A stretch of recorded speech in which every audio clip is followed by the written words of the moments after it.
Exposing the truth in saving money on a low income. Are you afraid you'll never be able to save? Think again. First, track your expenses. Before you can save, you need to know where your money is going. Use a simple budget tracker or an app like Mint or YNAB. Next, cut unnecessary expenses. Cancel those unused subscriptions, eat out less, and switch to more affordable alternatives for internet or phone plans. Now let's talk about the 50-30-20 rule.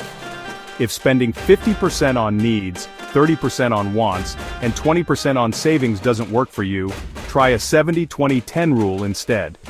Step 4 is to automate your savings.